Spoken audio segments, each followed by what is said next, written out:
Ooey. Hey, welcome guys. It's time to start Bollox Talks and Tangents. We're here in Studio B for Bollox, of course. Naturally. I am back. I'm sorry I missed last week. I was busy with a little city business. We muddled through. Not shitty city. I got you. So, It was definitely was a sweaty ball show for me. oh, Well. really? It wasn't. You guys didn't do your best, huh? I I- beg hey, to we- differ. We did do our best, okay? We You did said do it our. was a sweaty. You just said He got- it's a sweaty ball show. He panicked You under say it's pressure. a sweaty ball show. That means it's not a good show. Yeah, I definitely will lie on my resume to say that I'm good under pressure. In reality, I'm not good under pressure. So, but I will lie on my resume. You'll fold like an accordion. All right, well, I'm back, and I appreciate you guys filling in for me last week. But we have a fun topic this week. Excited about wacky relatives of presidents. Oh, yeah. Some interesting guys. I stuck with siblings because I really couldn't get out of that Yeah. realm a lot. But I mean, there was some other ones that are out there. Some sons and some daughters and some Couple of wives. wives. I mean, there's some fun stuff out there. I got to share the show still. I told you guys to do it, and I never did it.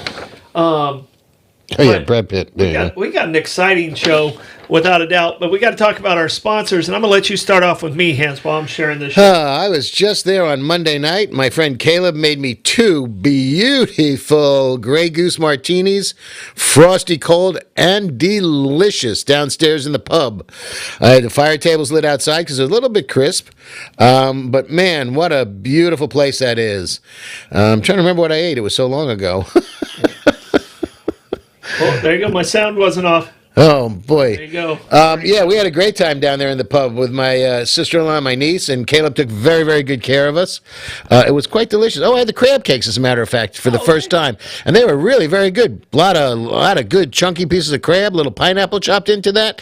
I Delicious. was in there on Sunday night. I was there a night before you. There were some baseball guys from Flagler, a little bit younger than me, but they were, we still you kind of know some of the baseball players before and after you. Yeah.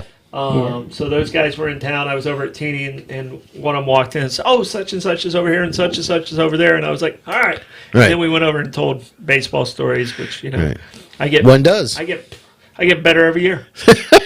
That's it, exactly. The further I'm away from my mediocrity, the You're- greater I get. Your average goes up. Ah, There you go. not so much my average, but my ego does. Well, okay. Yeah, ego All definitely right. does. Just gets reinflated. Talking about having a great ego, these guys deserve to have a great ego, but they don't. They're very humble, and that's St. Augustine Distillery and Citygate Spirits.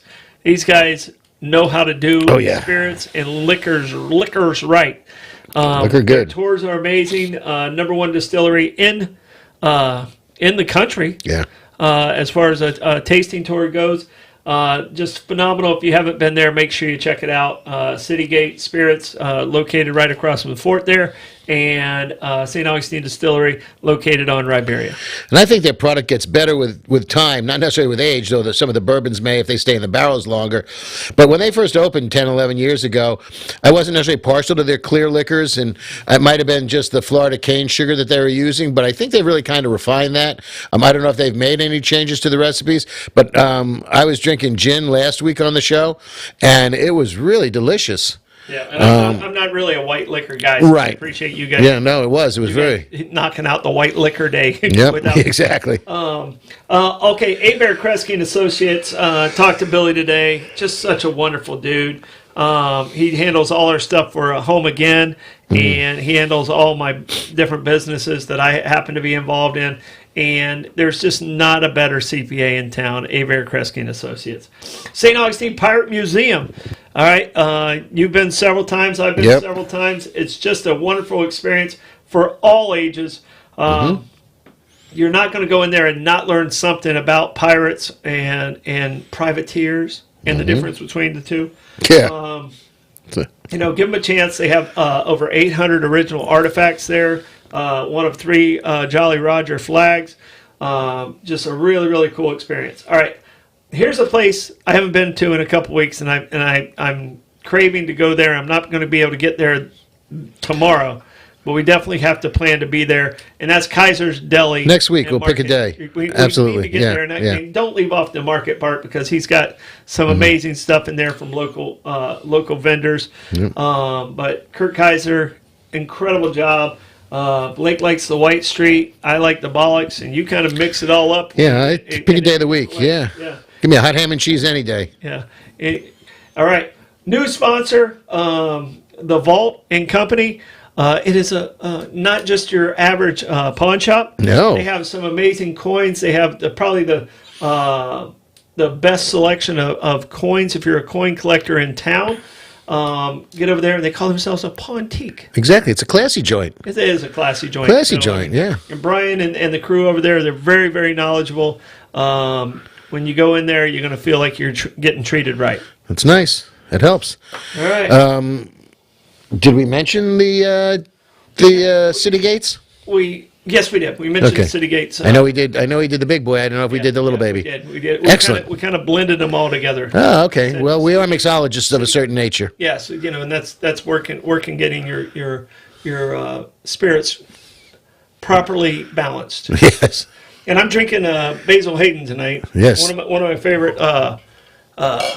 my favorite sipping whiskeys. I've been saying for the price. I mean, it's a $49 bottle. Yeah. Sometimes it's even under $40. And this is a quality bourbon that's out there. And to take the fancy metal belt off it, you could get it for $39.50. I think here's the thing, and a lot of people don't realize this about Basil Hayden, because when you think of Jim Beam bourbon, you think of, okay, that's a mixing bourbon. You don't really sip it or anything like that. But Basil Hayden is from the Jim Beam family. Yeah. It's from the Jim Beam Distilling Company. It's one of the bigger ones in Kentucky. Yeah. In Clermont and Frankfort, Kentucky. Yep. I've always said with the bourbons, for the most part, and bourbon's exploded in America today. Everybody's making bourbon. They're all trying to sell it. They're all got, cutesy little names and stuff. They come and go. A lot of it's just barrel bourbon that they put a label on that's not great. But I've always said if you stick with the B's, Booker's, Blanton's, Basil Hayden, Baker's, you're going to do great with your B bourbons. Yeah. And they're all really good quality. And if you pronounce it carefully, you can get Knob Creek in there too, right? But in St. Augustine, in award-winning local distillery, St. Augustine Distillery, their Saint Bourbon, fabulous, is absolutely amazing, absolutely amazing. By the way, you can throw in Blade and Bow in that. Yeah. Okay. Yeah. And the bees. Yep. So we should probably set up a blind tasting just for the fun of it to see what we can do. Yeah, that'd be good. A couple of different of the St. Augustines and do it at Floorman games. Ooh, there you go. Right. All right. You know what? We got such a good show here. And Blake, you're in the studio there. You still conscious? Yes, I am still conscious. Okay, he's still awake. Haven't lulled him in a full sense of He won in trivia at the last show, so I didn't know if he's still in there celebrating his trivia victory. Yes. Yeah. Yeah. So I was actually trying to adjust your microphone, baby, because it definitely sound like you're not all there, in the microphone. So. Well, that's probably because I'm not all there. I was gonna say. I mean, are you talking about my voice, or are you talking about my mental status? The voice. Oh, okay. Okay. All right. I think my voice is all there. It's just my mental status is in question. Yeah, but definitely sounds you didn't have to agree with that. Was I agreeing with you? You said yeah. Yeah. Dang it. Yeah. All right. Well, but if anyone notices that, please do comment at us. I am trying to fix it right now. All right. Yeah. Let Blake know so he can work on it. And I'll try not talk like that to mess you up. Hello.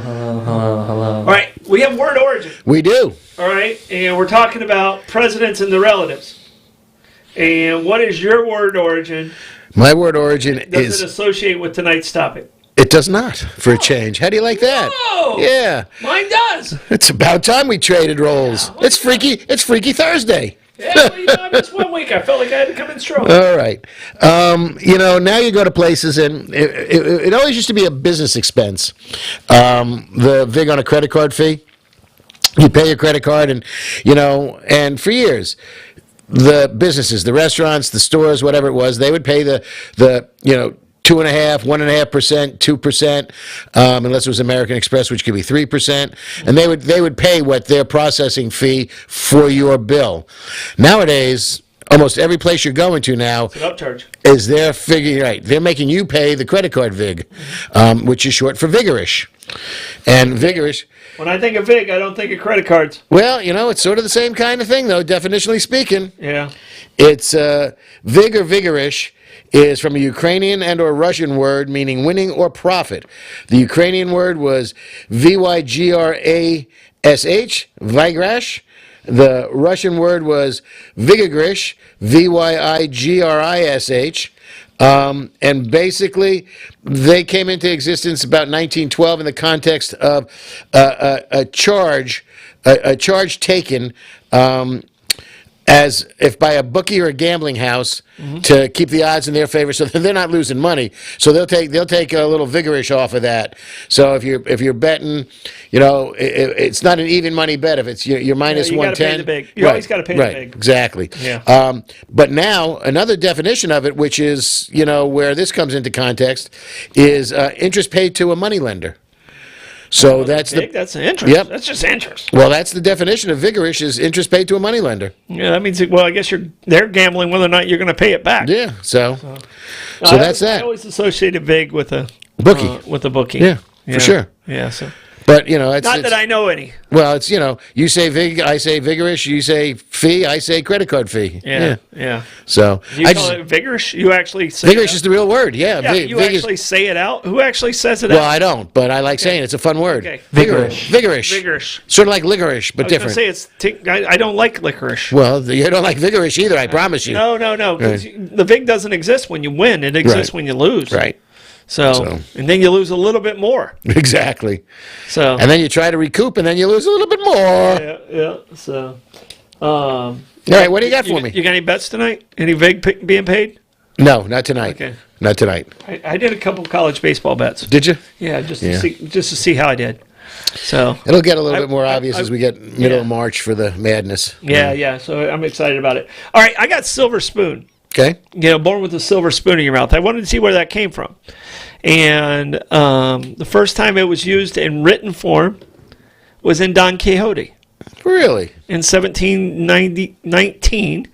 All right, and evidently there was a tradition when you got christened, you were given a silver spoon as a baby. Okay. The wealthy were. Right. And, obviously the poor didn't have silver spoons. Sergio Panza did not have one. No. Okay. No. Troy Blevins did not have a Okay. Nor did I get christened. Oh, geez, I got something in my throat. Yeah, you had a silver spoon. That was your silver spoon. So I didn't realize it went all the way back to the Don Quixote time. I thought it was more recent, and I thought of the TV show Silver Spoons. And Right. I knew it was before then, obviously. Yeah. But it went all the way back to 1719. I would have got Newport, Rhode Island. Yeah. Beacon Hill. Yeah. When you were growing up, was that a pretty regular term? Born with a silver spoon in your mouth? Yeah. Yeah. If you wanted to make a distinction between somebody who had born into privilege and somebody who wasn't. I mean, that's basically it. What was the neighborhood in your town that you would go, oh, those are silver spoon babies? Oh, that would be Lido. Lido? Yeah. Yeah. All right. That's where the In Nouveau Riche lived there. In DeLand, it was Brandywine. And all my friends that I went to high school with were just like, what? That's not true. No, but that's how poor I was. Like, Brandywine was like a upper middle class. Right. But in my world, they were, their family were like teachers, doctors, and lawyers. Right. See, the community I grew up in, I mean, there were pockets of poverty, and there still are a little bit today. But for the most part, it was a very homogenous community. Yeah. A lot of civil servants, a lot of police and firemen living down toward the West End. Mixed religious and affluence was mixed all across the community for the most part. Yeah. So.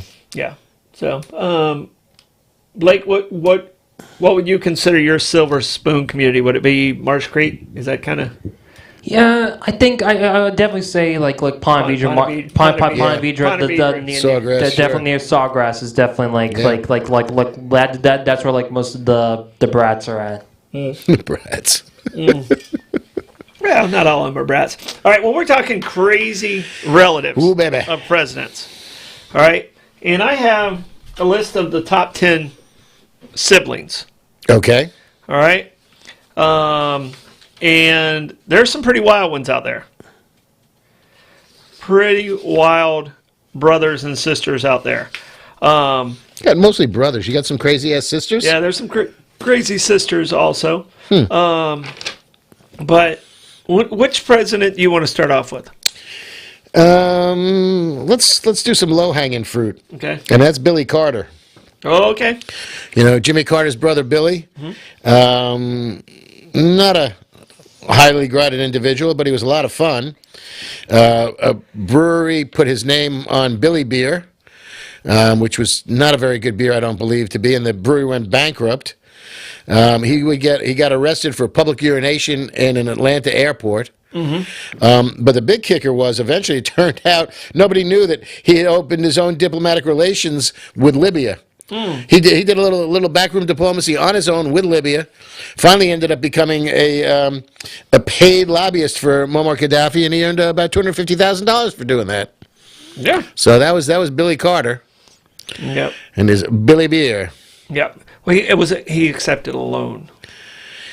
Well, no, he can't. I think He accepted a loan which he never paid back, but he accepted a loan. Okay, because I think he became a registered lobbyist for them at some point in time when they said, excuse me, you got to make this a little bit more legal. Yeah. No, what I got, 78, 79, he made 3 trips to Libya, and he accepted a loan. $220,000, yeah. $220,000 a loan that he never paid back. But he had Billy Beer, but he didn't drink Billy Beer himself. Well, he's not that dumb. He drank Pabst Blue Ribbon. I knew I liked him. Yeah. That's my beer. And a lot of people don't realize this because they've seen him as a buffoon and stuff.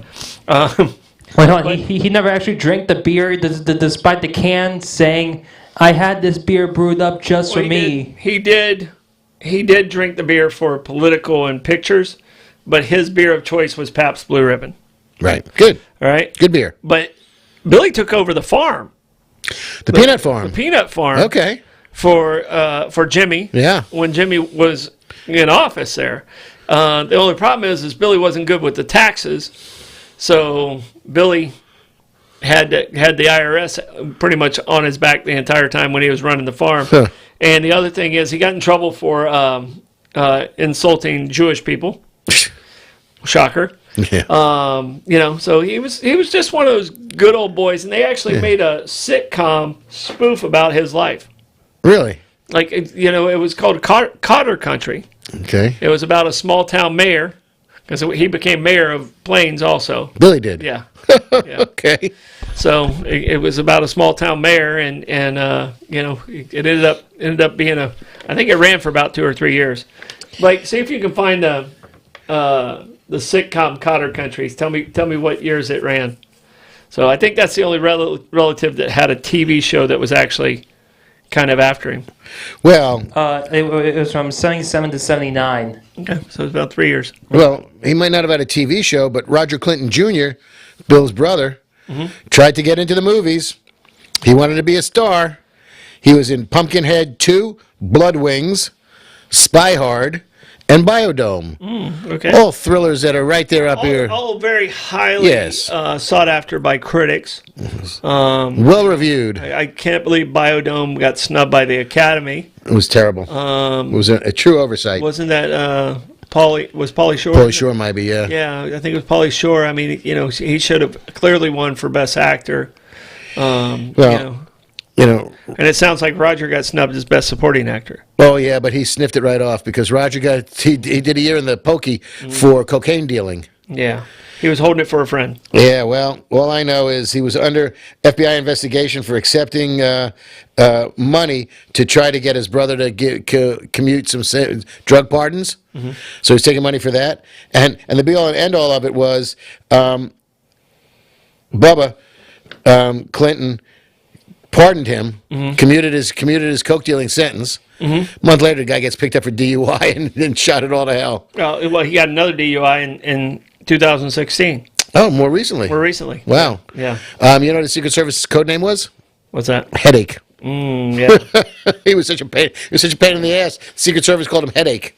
Yeah, and a lot of people. We were talking about adopted presidents. Right. Bill Clinton. It was actually his half brother. and it was it was the true son of his father who adopted Bill Clinton was Roger Clinton. So what was Bill's real last name? He was born. I used to know it off the top of my head, and I don't know it right now. See that? I know it's just Hope, Arkansas. I can tell you that. That's Blythe. as far as I go. What was it? Blythe. Blythe? Yeah, like Blythe, the Yeah. third. Blythe. Okay. Wasn't that like Blythe Spirit. Yeah, It's an old carrot play. yeah. So it was kind of like Blythe, That's Captain. Bligh. Yeah, Blythe. But when I hear that, Right. that's what I was thinking Yeah, of. okay. All right, here's one going a little further back, and I don't know what you have on Orville. Orville Lynch Grant. Nothing. You have nothing on Orville. Nothing. All right. Nothing on the Grants, except he was related to FDR. Well, and Grant basically, he's one of the most underrated presidents, I believe, of our time. Unfortunately, I heard a Paul Harvey story talking about old Hiram. His real name was Hiram. And Paul Harvey was calling him Hiram. At the end of his life, he had a business partner that stole all his money. So he was dying of throat cancer, and he had a publishing deal. Right. And For his memoirs. For his memoirs, he had a deal set up, and he was going to get 10% of each book. And a guy named Sam came up and talked to him about it and gave him 20% and $25,000, the biggest book deal of that time. You know who Sam was, right? Mark Twain. Okay, there you go. Yeah. Sam Clemens. Yes, Sam All right. Clemens. He had his own publishing company, and he gave him $25,000. So that was able to take care of, because Grant was so concerned about his wife, Julia, and leaving her destitute. Right. With his passing, so that luckily saved their family. That $25,000 and the 20% of the gross sales. Mark Twain Good for him. basically gave him an advance of $25,000 to save his family. Good All right, for but him. we're back to Orville.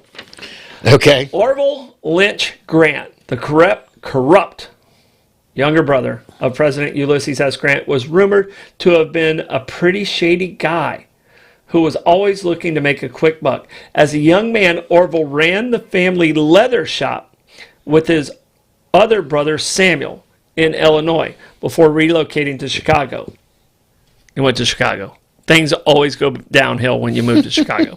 Don't move I to like Chicago.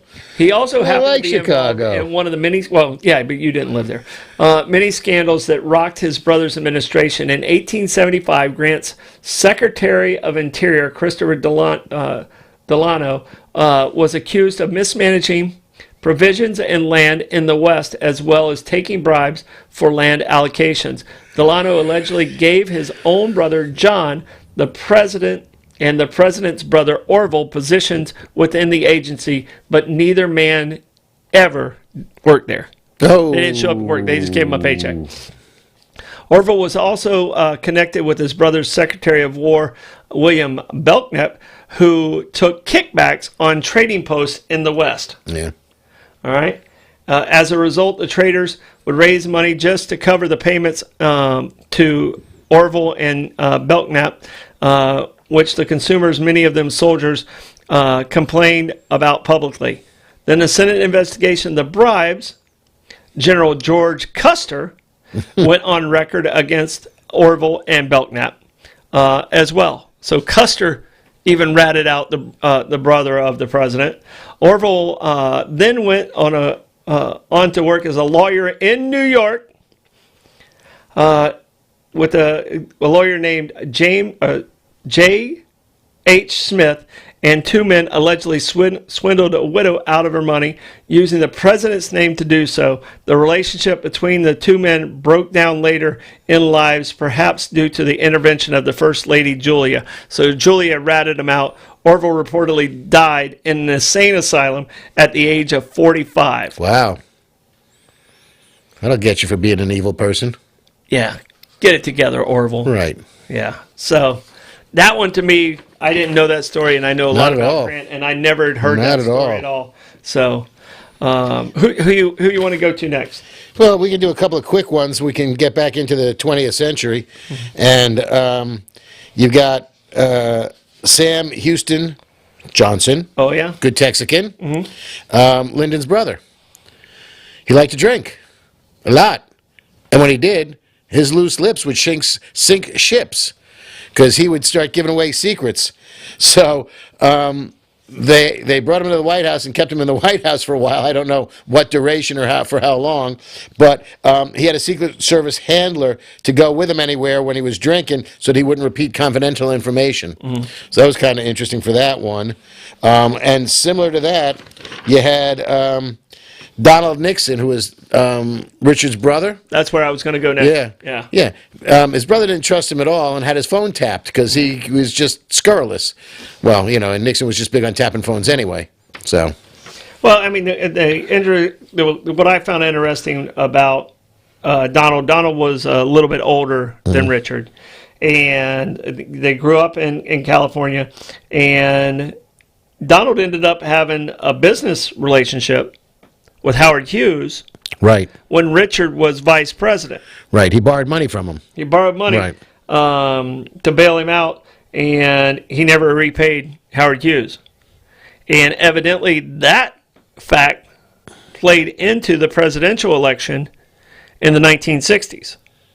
So they said that some people said, well, your own brother, you can't trust your own brother with money, so... Right, why should we trust you? It played in, and I guess the Kennedys really played on that. I was -7 during that campaign. Right. But evidently that played into fact, and until I did this, I'd never heard of Donald Nixon. No. So. But you got Neil Bush. There's another one, another sign of family. Neil was supposed to be the candidate, and then in the family it was Jeb, it was Neil, and then it was George, and George was the clown in the family. He was the guy who had fun. He owned a baseball team. He was an oil man. He was, he wasn't into politics. Jeb became the governor of Florida and didn't get past that because he lost out to the Trumpian movement that started when he was thinking about running for president. The right ate him up, unfortunately, and he was a conservative. But Neil Bush got busted for insider trading when his brother was president, and he got put on the board. This is very... See, it's not just Democrats. This is very Hunter Biden-esque in the fact that he got put on the board of a company called Grace Semiconductor. He got $2 million in stock and would be paid $10,000 for every board meeting he showed up at until people found out, and he admitted quite frequently and freely he didn't know damn shit about semiconductors. So that was a little bit. And then... but you know what he did know about? Yeah, banking fraud. Prostitutes. Ooh. You didn't know about that? No, I stayed clean on this one.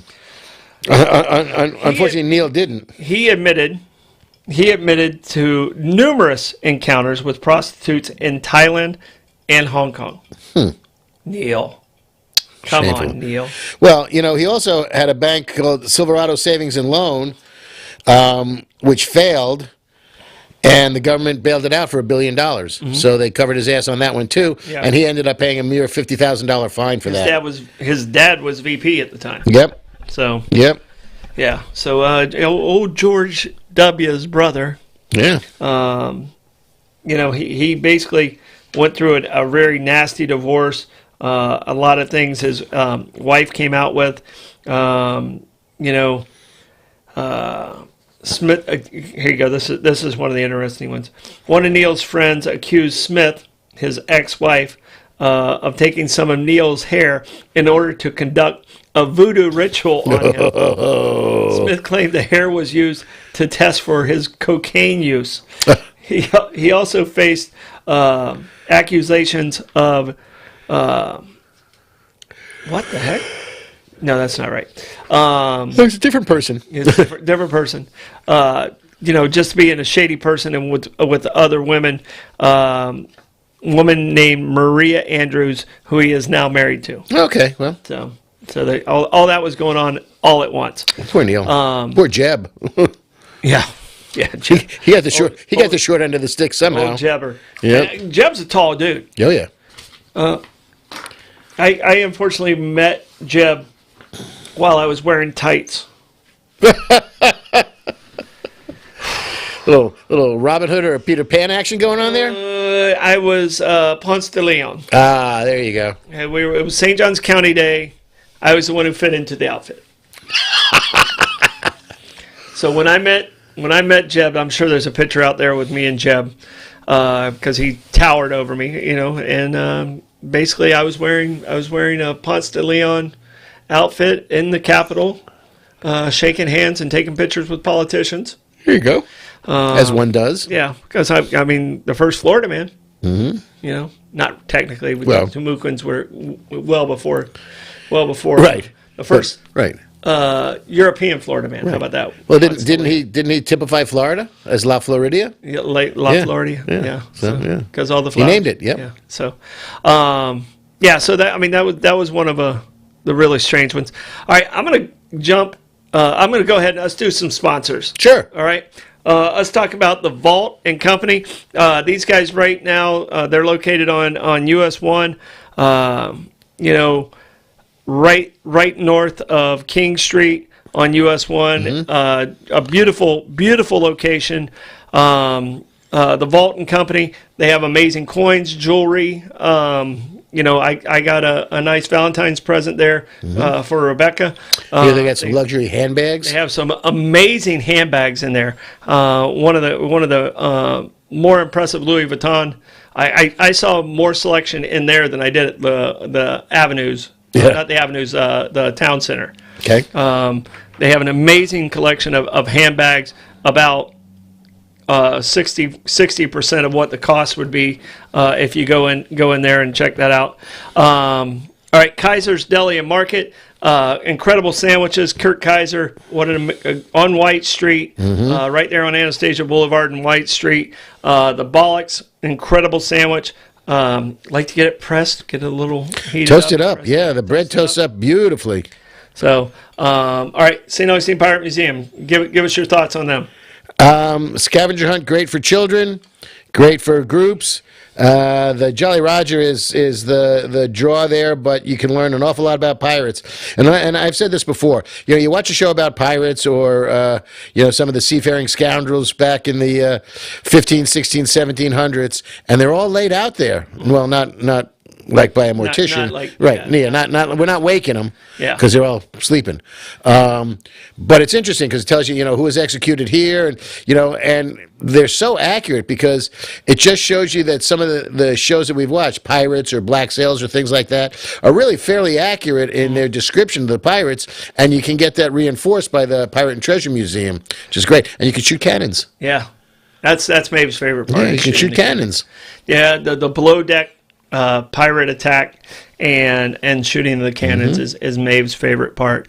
All right, Abare, Kresge and Associates, my favorite part from any CPA is being able to save money, and these guys are the best at saving money. You will not be disappointed. If you think you can do your own taxes, you're wrong. You're going to cost yourself money. Give these guys a call, Abare, Kresge and Associates. All right, Meehan's Irish Pub. Reggie was out Sunday night. He was there with some mutual friends. Yeah. Always just has a smile on his face, taking care of everybody. Just appreciate the relationship we have with Meehan's, and just anytime your name's associated with a guy as good as Reggie, you feel like you're in a good place. Yep. And it's coming to be St. Patrick's Day. I tried to rush it. It wasn't this Tuesday, but it's coming up about 3 weeks. Yeah. All right. St. Augustine Distillery and Citygate Spirits. Citygate Spirits is right there on Sponsor Road. Oh, yeah. Pirate Museum, Citygate, and Meehan's are all located in that same location. But I can tell you, the flavors that they put out at Citygate fabulous, are absolutely amazing. Yep. And some of the things you're going to see it and you're going to go, try it. You like it. You better try it. Yep. You just better try it. Yep. They have some absolute amazing flavors at Citygate Spirits. Give them a try and try their tasting tour. It's as good as anyone out there in the entire country. And ranked number one as far as tasting tours with a bullet, St. Augustine Distillery. Good shit. Well, and it's not just the tour is great. It's amazing what they've done. Phil and Mike, you guys have taken this to an absolute next level. Will, their GM over there, phenomenal person. They have great staff. They're all trained incredibly well. They know their product. The gift shop and the cigars and everything that they have in there is phenomenal. Get over to St. Augustine Distillery and give them a try. And they do classes, too. They, Yep. they do bourbon making classes, or they explain the bourbon making. They do mixology classes. So they keep expanding their programs there as well, which is really pretty wonderful. Self-guided tours. You can get a guided tour. It really works out wonderfully. And, it's in a phenomenal building. It's in the old ice plant. Yeah. You walk in and you read a storyboard and you learn how to make ice. I always just thought you put water in a little plastic thing and put it in the refrigerator. Yeah. Apparently not. There's a science to that. Yeah. Too. There's actually a science to almost everything. So, all right, back to wacky family members. All right. All right, where do you want to go? Well, we can go to a first daughter. First daughter. Actually, we can go to a couple of them. Yeah, there's a couple of first daughters, a couple of first ladies. Yeah. I'm going to go with the second family. Because I have an entire family Okay. that's a little wackadoodle that I want to Yeah. talk about. They were And- tipplers. And I don't think people realize John Adams. Yeah. All right. And John Adams, did you watch the HBO documentary, John Adams? With It was, Giamatti? Giamatti, Yeah, I did. It was phenomenal. Yeah. It was great. All right. Nowhere in there does it say him and Abigail are cousins.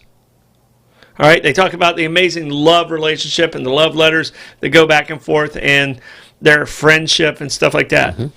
But they were either first or second cousins. All right. John Quincy Adams married someone who wasn't in the family. John Quincy Adams' son marries his first cousin, and it takes place in the White House. Right. All right? And then their son marries another cousin. So if you want to keep it in the family, it's the Adams family.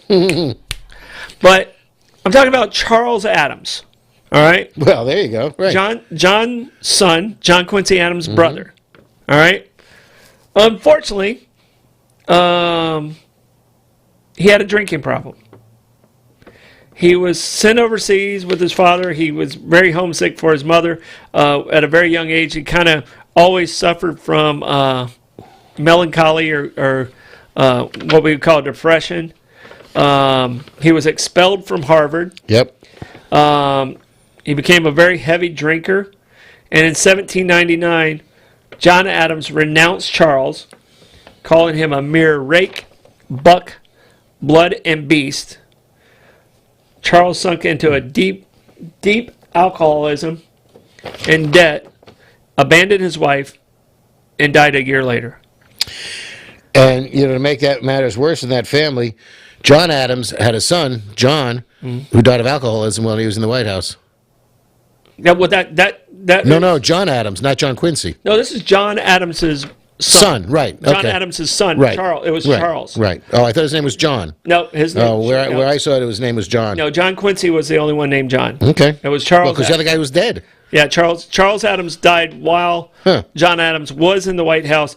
John renounced him as being a family member because of his heavy drinking, the trouble he got when he was at Harvard, and all the stuff that happened. And he left his wife, left a huge debt, and died a year later. And that was Charles was John Adams' son who died while he was in the White House. Okay. I had it as John, but what do I know? Yeah. So it might have been John Charles, but Okay. yeah, but it was definitely John Adams' son, Charles. They called him Charles, who died while he was in office. But I mean, the whole cousins thing, and how they're related, and how many presidents are related by blood, is pretty ridiculous. Pages of them. Yeah. And when you start getting it out to sixth cousins, yeah, first of all, Franklin Roosevelt was related to almost everybody. 11 different presidents. By either blood or marriage, for sure. Either going forward or backward, it was 11 different presidents. So, I mean, one was obviously direct. He married his cousin, too. Right. Eleanor was his fifth cousin and was Teddy's niece, direct niece. It was Teddy's brother's daughter was Eleanor. Right. And Eleanor was Teddy's niece, and he was FDR's fifth cousin. Yeah, right. and Eleanor's father passed away, and at the wedding, Teddy gave away Eleanor to Franklin Delano Roosevelt. So, all right. Speaking of Roosevelt, probably one of the most colorful first children, and you have her. I got Alice. You have Alice Roosevelt. I do. He had multiple children, but Alice was from his first wife, right? We got John Adams and Charles Francis Adams. Mm-hmm. So we do have a John Adams. And he's the guy that died of alcoholism in 1834. Just going by what the interweb tells me. Don't believe me. Well, John was dead and wasn't in the office in 1834. Correct. He died in 1826. You said the son died while he was in office. The son that died while he was in office was Charles. Who died in 1886. Charles Adams died in 1800. Well, John Adams. According to Familypedia. Familypedia. Charles Francis Adams. I think I might have to call out a trivia rule of Googling while doing the show, because I've totally lost you. I've tried to throw it to you. I got you. I'm ready for Alice Roosevelt. You were completely gone on 2 stories back. Well, that's because I'm just trying to keep this thing straight. We don't want to give misinformation to the public. Your Cornell Ivy League stuff. Right. It's about entertainment. Cornell's already full of DEI already. We already have an example one already in the studio. Oh, gosh. Down, boys. Down, boys. This is all going to come back to bite you in the ass. I'm telling you. Alice Roosevelt. I'm trying to. Alice Blue. Yeah. Alice Blue. She had her own color. She would wear her Alice Blue dress. She was quite a pip. That woman. Yeah. She was great. She would go wandering into the office when Teddy was in there, and she would give him political advice, and people would look at him and go, "What's going on?" He said, "Look, I can do one of two things. I can run the country, or I can run my daughter. I can't do both at the same time." Yeah. She had a penchant for walking around smoking in public. Mm-hmm.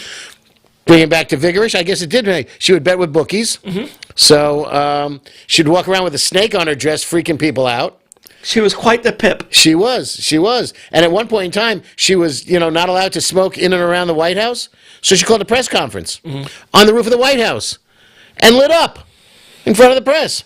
I don't think a lot of people realize there's a garden on top of the White House. That I did not know. I know now there's snipers, but yeah. Okay. No, there's a garden up there, and maybe we should do a history about the White House. That would be great. It's quite interesting. Because it's going through some serious changes again, in theory. Well, it was supposed to be 5 times as big as what it was. I mean, right. Washington basically designed it much, much bigger. But what is it, the limestone that they use?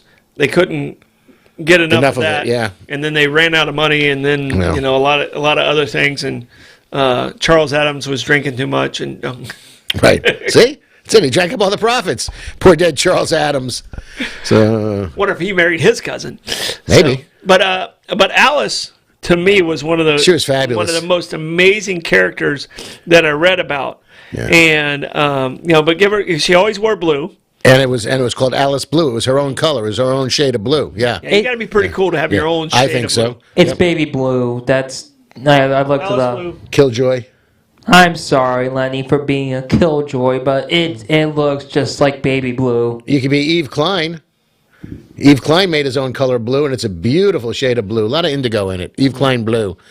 What? So what? Is this like Tiffany blue? Robin's egg blue? Alice blue?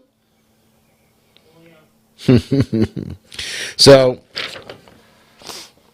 All right, you guys, and now Bobby's on your side too. I'm gonna have to find my source. I always like Bobby. Charles Adams. Good job, Bobby. Bobby says he wasn't born until 1803. Right. My number says in 1799, John Adams renounced Charles.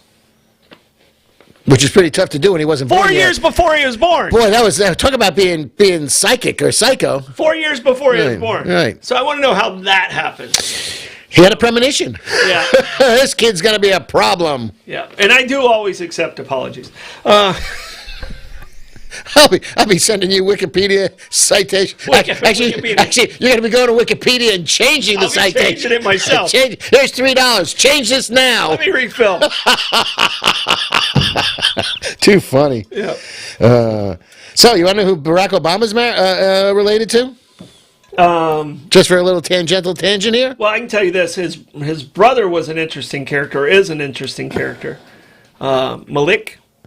Malik? Yeah, they were best man at each other's weddings, but they had a falling out. Huh. So, because I guess Malik didn't like how Obama handled gay marriage. Oh, Because Malik is a Muslim. okay. You know? And Obama has like 5 half brothers and sisters. So Yeah. so there was a turmoil in that relationship. So Well, this will give you a little interesting stuff. So, Barack Obama's 9th cousin, a gentleman by the name of Edwin Hickman, who died in Virginia in 1769, makes him 9th cousins with Brad Pitt. We'll stay in the entertainment theme. He's 11th cousins with Ben Affleck via the Hinkleys of Cape Cod. I wonder if that's the Hinkley yacht people. They're up in Maine, when actually. you say Hinckley, Could be John. I think of John. Could be a shooter. Yeah. Could be a shooter. And then you got Barack Obama and Warren Buffett share a great-grandfather. Great-great-grandfather. Great-great-grandfather. Great-great-grandfather. And George W. goes back with the Obamas, like their great grandparents. Okay, that one I didn't see, but I certainly take your word for that one.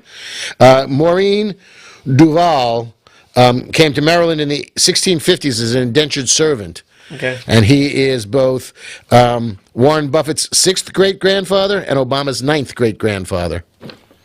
So they're all intertwined. Yeah. It's a cabal. Yeah. Cabal. It's a cabal. Yeah. I mean, I wonder why there's never been a president from DeLand. Yet. Yeah. Yeah. You know why? Because we're not related to any of them. Okay, that's exactly right. Yeah. See, and they say the Americans don't have royalty. They're all related. It's like the freaking freaking crown heads of Europe. They're all related. Yeah, FDR and the Harrisons Sure. Are somehow intertwined. And then the Adams and, all 97,000 of those cousins who are banging each other are intertwined. FDR is related to John Adams, John Quincy Adams, Ulysses Grant, George Washington, William Henry Harrison, Benjamin Harrison, Teddy, James Madison, William Taft, Zachary Taylor, and the first president to be born in the United States, Martin Van Buren. Martin Van Buren. Go figure. He runs the gamut. That's not one you hear a whole lot about. MVB? Yeah. Old Kinderhook? Yeah. Yeah. Is that okay? Yeah. Okay. Yeah. So, Old Kinderhook. Okay. So I think we did that on Word Origins, didn't we? Yes. Okay. Yes, we did, and then it became a far right gang sign. So we can't do that anymore. So in our lifetime. Okay. In our lifetime, children, cousins, relatives, which presidential relative do you find the most interest in? Well, now the most interesting one is RFK Jr., who is, sorry, but bird dog out of his fucking mind. Because he won't even talk about vaccines now with the measles. He's not even encouraging people in Texas to get vaccinated for the measles, and that's just dangerous, honestly. Be a vaccine denier or not, but now people are dying, or a child has already died, and it's expanding. But they did have in Lubbock, they had 50 people line up to get vaccinated today for measles. I don't know if it's going to be too little, too late. And that's where I have a little bit of a problem, because it's still the parents' choice. It's not RFK that's creating this. If you think it's RFK that's creating this, then that's bad parenting, or you still have to make your own decisions, because people are making those decisions prior to RFK.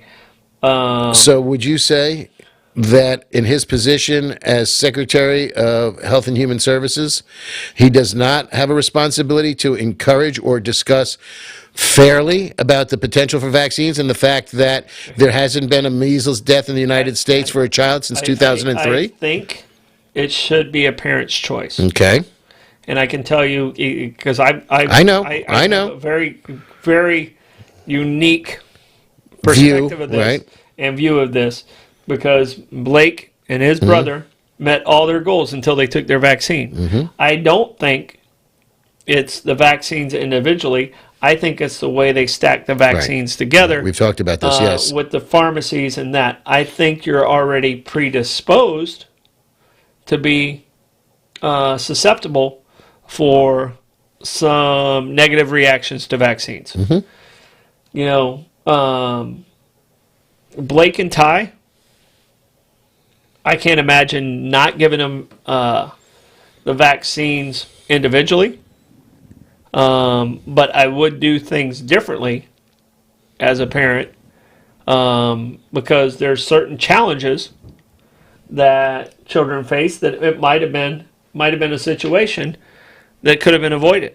Yeah, but And I think the pharmaceutical company is more the villain than RFK. yeah, but Well, I'm just- I want to hear Blake's opinion because he's Yeah, sure. Yeah. this. yeah, but the big thing though is so you seen Ty and myself have autism, like you started noticing after we took the vaccines, but did you regret like us not having the shots that we need? I can tell you this: I regret is different than guilt. Yeah, I felt So- I felt a tremendous amount of guilt, not so much with Blake because I didn't know with Blake, Right. but I felt a tremendous amount of guilt with Ty Getting vaccinated. getting vaccinated Okay. in the way that we vaccinated him. Okay. But I can tell you, at that time, everything I was reading, and more studies have come out, and more different things have come out, you know, and everything, whatever you read on this side, you're going to read two things on this side. yeah. And everything I was reading, it was like, okay, this isn't a factor, this isn't a factor. And with Ty actually was speaking at age 2. Blake never really spoke until he was maybe 4, but he could read at 3. So, you know, it was very strange. But both of them made, you do goals at 2, and you start taking your shots at 2. Okay. At 2 is when things went in the other direction. So the timing of the vaccines, I believe, is a trigger, and I don't think it's the cause. Okay. If that makes sense. Yeah. I relate it to you. Have you ever been stung by a bee? Yes. Okay. I've been stung by a wasp. Are you allergic to a bee? No, I'm still here. Right. You know what? Right. People that have never been stung by a bee don't know That they're allergic. that right. they're allergic to a bee. So I put it in that category. You're already predisposed. Right. And I put it in that category. But I think the way it needs to be presented is not as the vaccines are evil, but parents, educate yourself and make your own decisions. Right. It should not be forced. I don't feel like it should be forced. And to say, oh, it's because of this, that child died of measles. You know, I don't know if that parent would have done it either anyway. Well, the kid was the child that passed away was unvaccinated. Whether that would have caused him to have measles or not, we don't know. But measles vaccinations are very, very, very successful. So there's that. Did you But it's stop also, giving? It's also the one that they stack the most in. Well, that's what I was going to say. Now, me, it was MMR. Was that that was it? That was mumps, measles, and rubella. Well, there's 4 other ones that are in it. There's Yeah, well, not when I was a kid. No, you know, when they you were a kid. right. That's what I'm When saying. So you and I were kids. Yeah. It was. you had polio, It was. which was separate. I didn't have to have the. No sugar cube. I didn't have. Well, that was yeah. I didn't have the little scar. Oh, I got that. Yeah. You have the scar. Yeah. And I was a year away from the scar. Yeah. My sister, who was born in '64, she has the scar. I was born in '67. I don't have the Right. scar. I think they stopped it in '65 or '66. If you're that. What's that group. wait on? What's the sugar cube? That was the Salk vaccine. Where you'd line up in school and they give you a sugar cube that had the drop of the vaccine on it, and you'd eat your sugar cube and you'd be wired it's up. literally one drop that they give, and it's not here anymore because it's been eradicated from the United States Hopefully. for the most part. Right. Thank you, Rotary. Yeah. But when we were going through, we only had about 14 to 16 different vaccines mixed together. Yeah, and see. And now the numbers almost 40. See, but that's nuts. That just, shows that what I'm we're getting weaker as people because when I was a kid, when you were a kid, we didn't need all those vaccines. No, We ate thing dirt. is, no, it has to do with the pharmaceutical companies lobbying, which is the greatest lobbyist groups out there, lobbying that these vaccines are necessary. The politicians being on the take and pushing it through and making it happen. And now we're poisoning our food. We're poisoning our kids. We're poisoning everything that's out there. My immunity system is 10 times what Blake's Sure. and Ty's is. And I joke about pig farm immunity, but my immunity system, like I'll get a cold, I'll bounce back, and it has I like you said, we're weakening the society, but we're doing it through our foods. We're doing it through over medicating, Right, and environmental conditions. and we're doing it through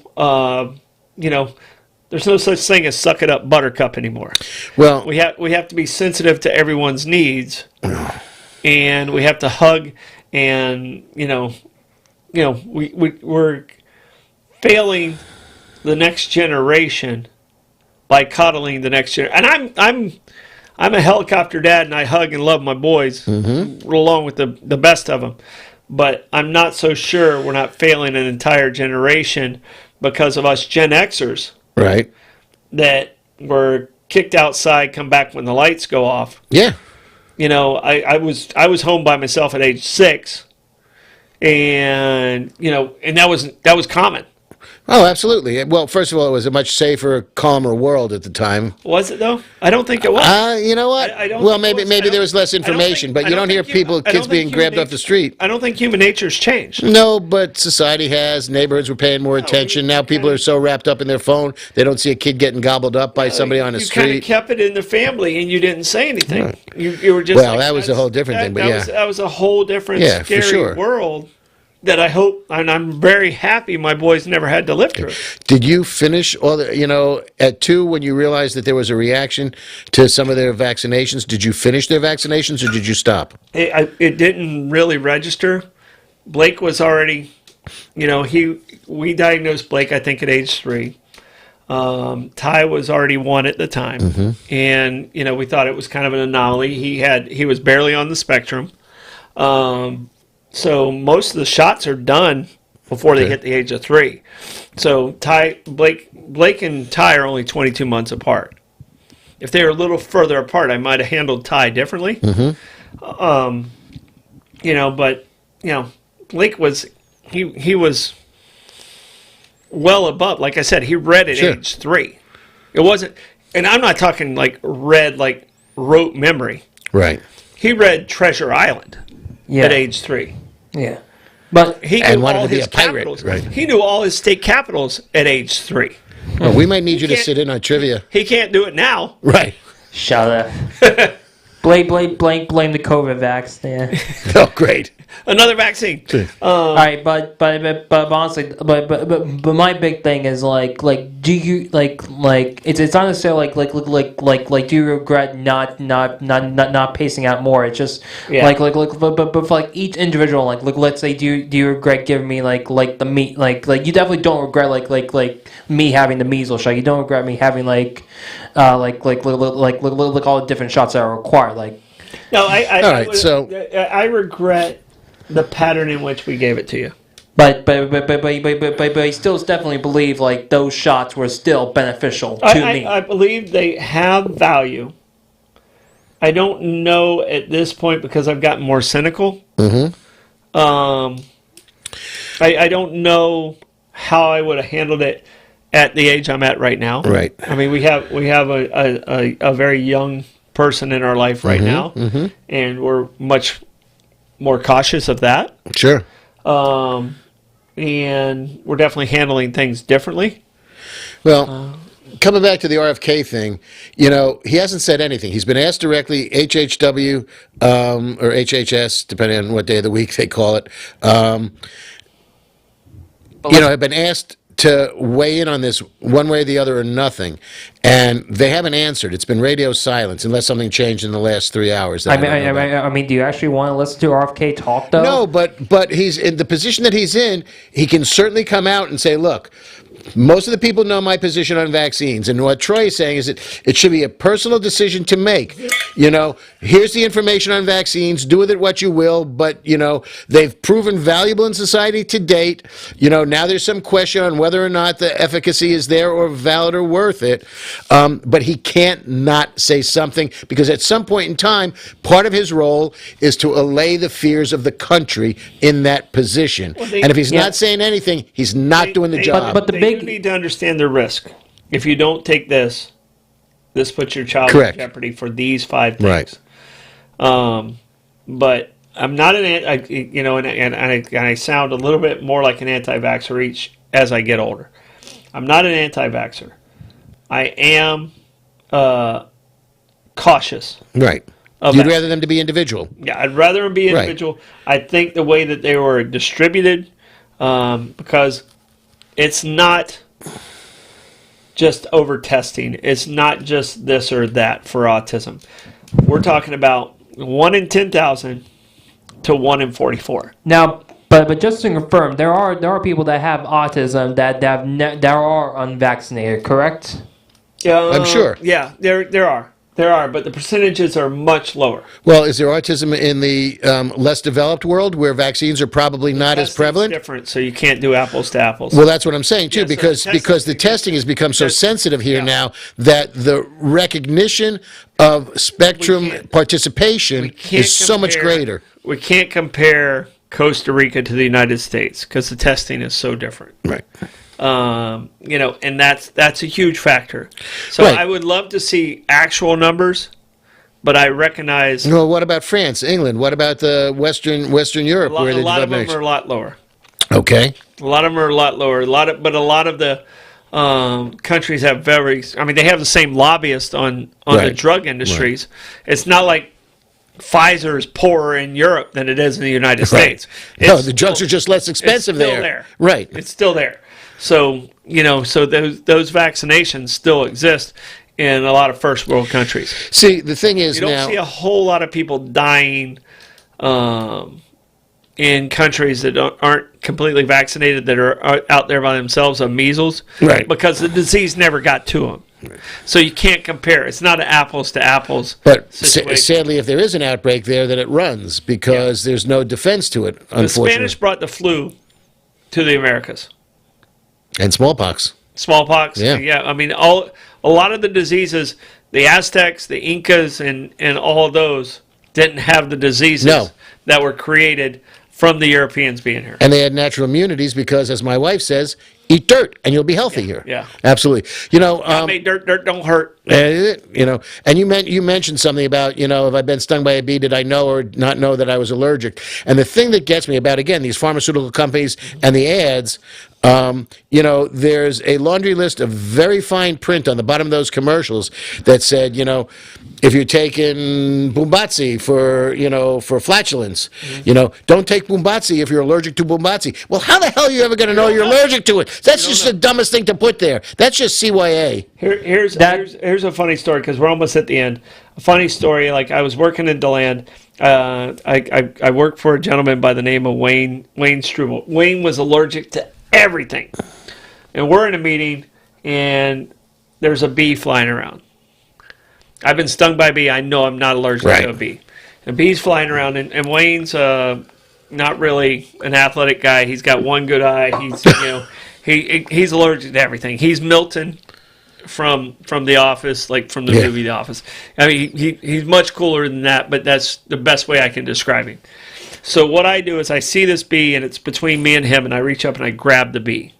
I know the bee's going to bite me in the hand, but you're saving Wayne. I don't know if